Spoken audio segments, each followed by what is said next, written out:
हाँ जी स्टूडेंट्स, अब नेक्स्ट टॉपिक हमारा देखिए है अकाउंटिंग पॉलिसीज़। अकाउंटिंग पॉलिसीज़ क्या हैं?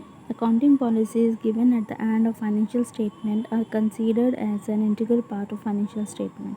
For example, method of depreciation, method of valuation of stock, valuation of investment, valuation of fixed assets, treatment of goodwill, treatment of expenditure during construction, treatment of retirement benefits, treatment of contingent liability, etc. तो accounting policies क्या हैं जो एक financial statement को मतलब एक last तक पहुंचाती हैं, ठीक है ना, उसका एंड है, ठीक है, जिसमें कि ये फाइनेंशियल स्टेटमेंट्स में ये एक इंटीग्रल पार्ट है इसका, जिसमें कि सारी जो चीज़ें हैं वो इन्वॉल्व की जाती हैं, जैसे कि मेथड ऑफ डेप्रिसिएशन है, वैल्यूएशन ऑफ स्टॉक है. According to AS1, all significant accounting policies adopted in the preparation and presentation of financial statement should be disclosed at one place. अब AS1 के अकॉर्डिंग क्या है, जितनी भी अकाउंटिंग पॉलिसीज़ अडोप्ट करी जाती हैं जो कि प्रिपरेशन में फाइनेंशियल स्टेटमेंट के प्रेजेंटेशन में, वो एक ही जगह पे डिस्क्लोज की जाती हैं, ठीक है. नेक्स्ट टॉपिक है देखिए schedule. To supplement the above financial statement, certain schedules are also prepared as a part of the financial statement. For example, schedule of fixed assets, schedule of debtors, schedule of creditors, schedule of cost of goods sold, schedule of inventories, etc. अब ये इन मतलब financial ये क्या है statement को इसके अलावा, ठीक है ना, सप्लीमेंट अगर दिया जाए, इसके अलावा ये कुछ शेड्यूल्स जो हैं वो भी प्रिपेयर इसमें किए जाते हैं फाइनेंशियल स्टेटमेंट में, जैसे कि fixed asset schedule, debtor schedule, creditor schedule and cost of good schedule etcetera, ठीक है. तो ये शेड्यूल. अब नेक्स्ट टॉपिक है हमारा देखिए इसमें कैश फ्लो स्टेटमेंट. तो इसमें क्या है, according to accounting standard 3 revised issued by ICAI, each company is required to make a statement showing inflows and outflows of cash during an accounting year. Such a statement is known as cash flow statement. अब according to अगर हम accounting standard 3 revise जो है इसके according देखें तो इसमें क्या है, जो कंपनी है वो क्या करती है, स्टेटमेंट बनाती है जिसमें कि इनफ्लोज़ और आउटफ्लोज़, ठीक है ना, कैश फ्लो जितना भी इनफ्लो होते हैं आउटफ्लो होते हैं पूरे अकाउंटिंग ईयर में, उसका एक क्या है स्टेटमेंट बनाई जाती है. तो सच अ स्टेटमेंट, उस स्टेटमेंट को कहा जाता है कैश फ्लो स्टेटमेंट, ठीक है. ये कैश इनफ्लोज़ एंड आउटफ्लोज़ के जो है उनको ध्यान में रख के बनाई जाती हैं. Since statement of profit and loss is prepared under accrued system of accounting, the net profit shown by it is not same as net cash flow except over the lifetime of the company. जो statement जो है profit and loss के under जो है वो prepare की जाती है, तो वो एक्रूड सिस्टम ऑफ अकाउंटिंग जो भी ये है एक्रूड सिस्टम ऑफ अकाउंटिंग उसके अंडर प्रिपेयर की जाती है. इसमें नेट प्रॉफिट जो है वो इसका ज़रूरी नहीं है कि सेम हो नेट कैश फ्लो से, ठीक है ना. तो इनका जो नेट प्रॉफिट है और नेट कैश फ्लो जो है वो क्या है, अलग अलग ही आते हैं. तो ये है कैश फ्लो स्टेटमेंट. और इसके बाद देखिए हमारी आती है ये सेगमेंट रिपोर्ट. सेगमेंट रिपोर्ट क्या है, report carrying information about different type of products and services of an enterprise and its operation in different geographical areas is called segment reporting. वो रिपोर्ट जिसमें कि जितने भी मतलब different type of products and services जो भी enterprise में use हो रहे हैं, ठीक है ना, उनका जो जितना भी जोग्राफिकल एरिया जहाँ जहाँ वो यूज़ हो रहे हैं, तो उसमें क्या है एक सेगमेंट रिपोर्ट जो है वो तैयार की जाती है और इसको ही सेगमेंट रिपोर्ट कहा जाता है, ठीक है ना. और ये segment report are to publish by 2 type of companies. ये 2 तरह की कंपनीज़ जो हैं वो पब्लिश करती हैं. फर्स्ट है multi product company like Hindustan labour limited and second is multi market company like Infosys technologies limited, ठीक है ना. तो ये जो कंपनीज़ हैं ये क्या करती हैं, सेगमेंट रिपोर्ट को पब्लिश करती हैं. अब देखिए इसमें AS17 on segment reporting. AS17 has made it mandatory for the companies to publish segment performance information so that the shareholder are able to make a better assessment about the performance of a business as a whole. तो ये क्या है, mandatory एक report जो है वो तैयार करती है जिसमें कि शेयर होल्डर्स को सारी इन्फॉर्मेशन जो है कंपनी की बिज़नेस की परफॉर्मेंस के बारे में जितनी भी मतलब रिपोर्ट्स हैं वो परफॉर्मेंस जो है उसके बारे में इंफॉर्मेशन मिल सके, ठीक है ना. And enterprise should disclose the following for each segment. जैसे कि फर्स्ट है segment revenue, segment result, segment expenses, segment assets, liabilities and segment capital employed. ये सारी चीज़ें जो हैं क्या हैं, डिस्क्लोज़ की जाती हैं एक सेगमेंट रिपोर्ट बना के, ठीक है। तो ये थी। अब इसमें है आगे next features of financial statement. Financial statement के क्या क्या फीचर्स हैं, तो ये क्या है, are the financial statement are the end product of accounting system.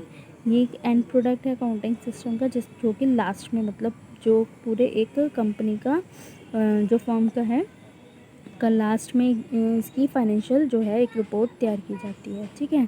Financial statement are based on recorded facts. जितने भी फैक्ट्स हमारे पास रिकॉर्ड होते हैं पूरे ईयर के, उसके अकॉर्डिंग जो है फाइनेंशियल स्टेटमेंट तैयार की जाती है। Financial statement relate to past period and this are historical documents. अब ये जो स्टेटमेंट है ये पास्ट जितने भी रिकॉर्ड्स हैं हमारे उसको लेके तैयार की जाती है। Financial statement are prepared generally for the accounting period. ये क्या है, अकाउंटिंग पीरियड मतलब जो हमारा अकाउंटिंग पीरियड होता है फॉर 1 ईयर का, उसमें जो है तैयार की जाती है, ठीक है। The financial statement are financial in nature and that is explain term of money. और जो फाइनेंशियल स्टेटमेंट है इसका नेचर क्या है, फाइनेंशियल है, मतलब कि ये मनी के टर्म में जो है इसमें सारी चीज़ें लिखी जाती हैं, ठीक है। मनी फॉर्म जितनी भी मनी वाली जो हमारी ट्रांजेक्शन्स होती हैं उसमें फाइनेंशियल स्टेटमेंट में लिखी जाती हैं। Financial statement reflect financial position. ये क्या है, एक फाइनेंशियल पोजीशन को बताता है हमारा थ्रू बैलेंस शीट, जो हमारी लास्ट में बैलेंस शीट बनती है, and profitability through statement of profit and loss. और जितनी भी हमारी प्रॉफिट एंड लॉस में को तैयार करके हमारी प्रॉफिट जो नेट प्रॉफिट्स आते हैं उनको, उनमें जितने भी प्रॉफिट्स आते हैं तो उसकी प्रॉफिटेबिलिटी को फाइनेंशियल स्टेटमेंट जो है वो बताती है, ठीक है। Financial statement are prepared as per accounting concept, conventions and practices. ये जो है एज पर अकाउंटिंग कंसेप्ट जो है मतलब उससे रूल्स एंड रेगुलेशंस के अकॉर्डिंग जो है वो तैयार की जाती है, ठीक है। तो ये कुछ इसके फीचर्स थे। अब ऑब्जेक्टिव्स देख लीजिए क्या है इसके। To help in making planning, ये प्लानिंग को करने में हेल्प करती है। To assist in estimating the earning potential of the business, और कि ये क्या है बिज़नेस को मतलब जितना और प्रॉफिट में ले जाने के लिए, जितना बिजनेस का ज़्यादा से ज़्यादा प्रॉफिट हो सके उसमें भी हेल्प करती है, ठीक है ना। जितनी भी अर्निंग्स हो रही हैं बिज़नेस में तो उसको एस्टिमेट करती है, इससे हमें फाइनेंशियल स्टेटमेंट से पता चलता है। To assist in investment decision making, जितनी भी हमारी इन्वेस्टमेंट मतलब हो रही है, डिसीजन मेकिंग जो डिसीजंस लिए जा रहे हैं उसको भी असिस्ट करती है, बताती है। To help management in assessing the efficiency of the organisation. ये क्या है, मैनेजमेंट की जितनी भी एफिशिएंसी मतलब जो भी क्या करती हैं, जितनी भी ऑर्गेनाइजेशन में चीज़ें हो रही हैं, ठीक है ना, उसकी एफिशिएंसी के बारे में बताती है। और to serve as a media of information regarding profitability and financial health of the enterprise. और ये क्या करती है, एक तरीके की मीडिया मतलब जो जब हम फाइनेंशियल स्टेटमेंट निकालते हैं तो इससे हमें कंपनी की, एंटरप्राइज की क्या है प्रॉफिटेबिलिटी और फाइनेंशियल हेल्थ के बारे में हमें इंफॉर्मेशन मिलती है। Next is to provide financial information about economic resources and obligation of the business enterprise. ये क्या है, फाइनेंशियल इंफॉर्मेशन जो है वो प्रोवाइड करती है, ठीक है ना। इकोनॉमिक हमारी जितनी भी एंटरप्राइज़ की जैसे इकोनॉमिक जो स्टेटस चल रहा है उसके बारे में पूरी इन्फॉर्मेशन जो है फाइनेंशियल इंफॉर्मेशन वो प्रोवाइड करती है, ठीक है। तो इसके कुछ ये ऑब्जेक्टिव्स थे। अब देखिए इसके types of financial statement. 2 types of financial statement are there. First is annual financial statement. Annual financial statement क्या है, when financial statement are prepared on a yearly basis. जो फाइनेंशियल स्टेटमेंट है जो ईयरली बेसिस में prepare की जाती है उसको एनुअल फाइनेंशियल स्टेटमेंट कहा जाता है। Some organisation refer to them as annual account also. तो कुछ इसको क्या है, एनुअल अकाउंट भी कहते हैं। अब एनुअली हमारी लास्ट में हम क्या बनाते हैं, स्टेटमेंट इंक्लूड, जिसमें balance sheet, statement of profit and loss बनाया जाता है, कैश फ्लो स्टेटमेंट बनाई जाती है, directors report, auditors report, segment report etcetera. ये सारी चीज़ें क्या हैं, eight the end of the year जो है वो स्टेटमेंट्स तैयार की जाती हैं, ठीक है। सेकंड है क्वार्टरली फाइनेंशियल स्टेटमेंट। इसमें क्या है, when interim financial statement are prepared for a short period. जो है फाइनेंशियल स्टेटमेंट शॉर्ट पीरियड के लिए तैयार की जाती है, usually a quarter. These are called as quarterly financial statement. मतलब आफ्टर 6 मंथ्स भी ये फाइनेंशियल स्टेटमेंट जो तैयार की जाती है उसको क्वार्टरली फाइनेंशियल स्टेटमेंट कहा जाता है। ठीक है। और these statement report are helpful in understanding the current financial performance of the companies and also helpful in making forecast for the future। और ये स्टेटमेंट जो हैं वो करंट फाइनेंशियल परफॉर्मेंस जितनी भी कंपनी की जैसे करंट परफॉर्मेंस चल रही है उसके बारे में क्या है एक उसको समझने में हेल्पफुल रहती है। ठीक है ना। तो quarterly financial statement reports now have been made mandatory by SBEBI and this must be submitted to the stock exchange where the securities are listed। ठीक है। ये क्वार्टरली फाइनेंशियल स्टेटमेंट्स जो हैं वो SBEBI जो है वो बनाता है, तैयार करता है। ठीक है ना। और ये किसको पास सबमिट की जाती है, जो हमारी स्टॉक एक्सचेंज जितनी भी सिक्योरिटीज़ मतलब जहाँ पे स्टॉक एक्सचेंज जो है लिस्टेड है। ठीक है। तो उसमें ये क्वार्टरली फाइनेंशियल स्टेटमेंट जो है वो सबमिट करी जाती है। तो इसमें देखिए क्वार्टरली फाइनेंशियल स्टेटमेंट में क्या क्या चीज़ें आती हैं। Condensed balance sheet, condensed statement of profit and loss आता है। इसमें कैश फ्लो स्टेटमेंट बनाई जाती है और सिलेक्टेड एक्सप्लेनेटरी नोट्स बनाए जाते हैं। ठीक है। तो ये थी हमारी types of financial statement. Next है essential of good financial statement. Good financial statement में मतलब क्या क्या चीज़ें होती हैं, क्या एसेंशियल हैं इसके। ठीक है ना। तो फीचर्स हैं इसके। फर्स्ट है simplicity. Financial statement should be simple so that concern individual can be easily understand. तो फाइनेंशियल स्टेटमेंट क्या है, बिल्कुल ही सिंपल वे में जो है तैयार की जाती है ताकि हर कोई इसको क्या है ईजिली समझ सके। राइट टाइम, और इसको तैयार करने का भी क्या है एक राइट टाइम है। Any delay in their presentation में डिक्रीज देयर यूज़फुलनेस। और अगर इसमें इसकी प्रिपरेशन में डिले हो जाती है तो इसकी यूज़फुल जो है जो इसकी ज़रूरत है वो कम हो जाती है। Then third is compliance with legal requirement. Financial statement must be prepared in the form and style as required by the act. Financial statement जो है अकॉर्डिंग टू एक्ट, जो जितने भी रूल्स रेगुलेशंस हैं उसके अकॉर्डिंग उसके स्टाइल में ही prepare की जाती है। ठीक है। फोर्थ है adherence of accounting principles। Financial statement must be based on the generally accepted accounting principle GAAP। Financial statement जो है वो किस पे बेस की बनाई जाती है, जनरली एक्सेप्टेड अकाउंटिंग प्रिंसिपल के उस पे बेस है। So that they may have universal acceptance, ताकि इसको हर कोई जो है वो एक्सेप्ट कर सके। ठीक है। तो फिफ्थ है disclosure. Financial statement should be disclose all the relevant and material fact. जो फाइनेंशियल स्टेटमेंट है जिसमें कि सारी रेलेवेंट और यूज़फुल इंफॉर्मेशन जो है फैक्ट्स जो हैं वो डिस्क्लोज़ किए जाते हैं। ठीक है। सिक्स्थ है ऑथेंटिक। तो the information content in the financial statement should be Information contained in the financial statement should be authentic supported by evidence। और ये क्या है, हर एविडेंस से मतलब क्या है, इसमें फाइनेंशियल उस पर ट्रुथ पे बेस होती है। तो क्या है ये एक ऑथेंटिक सपोर्ट बाय एविडेंस, मतलब इसमें सारे जो एविडेंस हैं वो साथ में रख के इसको तैयार किया जाता है। ठीक है। तो ये कुछ इसके essential goods of financial statements थे। ठीक है, पॉइंट्स थे। नेक्स्ट टॉपिक है इसमें लिमिटेशन ऑफ फाइनेंशियल स्टेटमेंट। तो फर्स्ट है based on tradition and convention. Financial statement are prepared and based upon tradition and convention. तो ये क्या है, ट्रेडिशन एंड कन्वेंशन पे बेस्ड है, उसके अकॉर्डिंग ही प्रिपेयर करी जाती है। Data shown in the financial statement can not be precise because accounting convention and personal judgement affect the recording to a greater extent.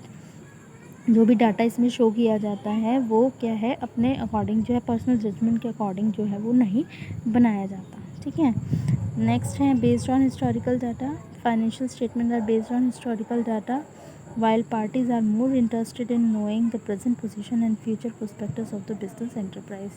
तो फाइनेंशियल स्टेटमेंट है वो हिस्टोरिकल डाटा पे ही क्या है तैयार की जाती है, जिसमें कि जो लोग हैं मतलब उनकी क्या है प्रेजेंट पोजीशन जो है फर्म की वो जानने के लिए इच्छुक रहते हैं। ठीक है ना। और जितना भी बिज़नेस का फ्यूचर प्रोस्पेक्ट, जितना भी आगे फ्यूचर में जो भी होने वाला है वो भी क्या है इसमें पता चलता है।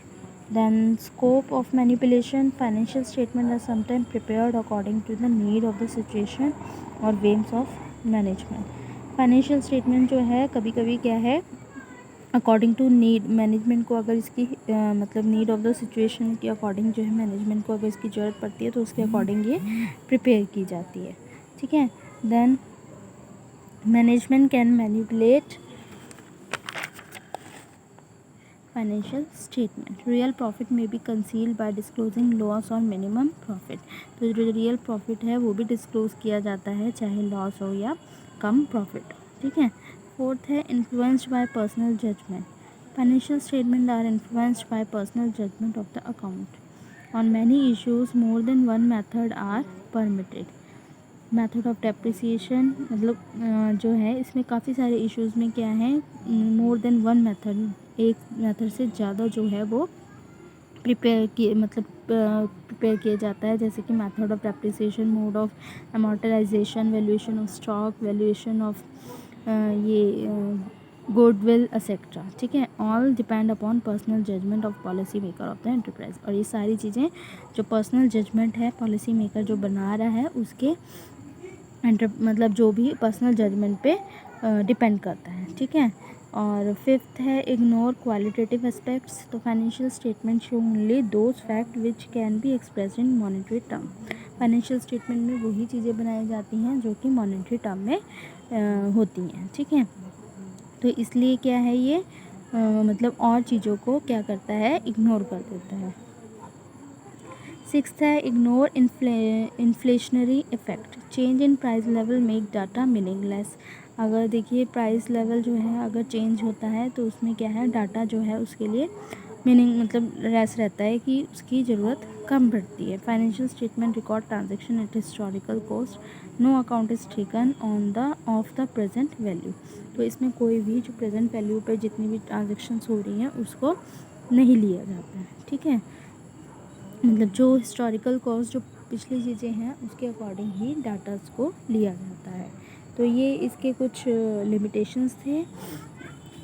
अब आपका ये चैप्टर जो है फर्स्ट चैप्टर जिसका कंप्लीट हो चुका है। अब आपने इसको अच्छे से रीड करना है। अगर इसमें कोई पॉइंट्स में कोई प्रॉब्लम आती है तो आप मेरे से पूछ सकते हैं। Okay, thank you.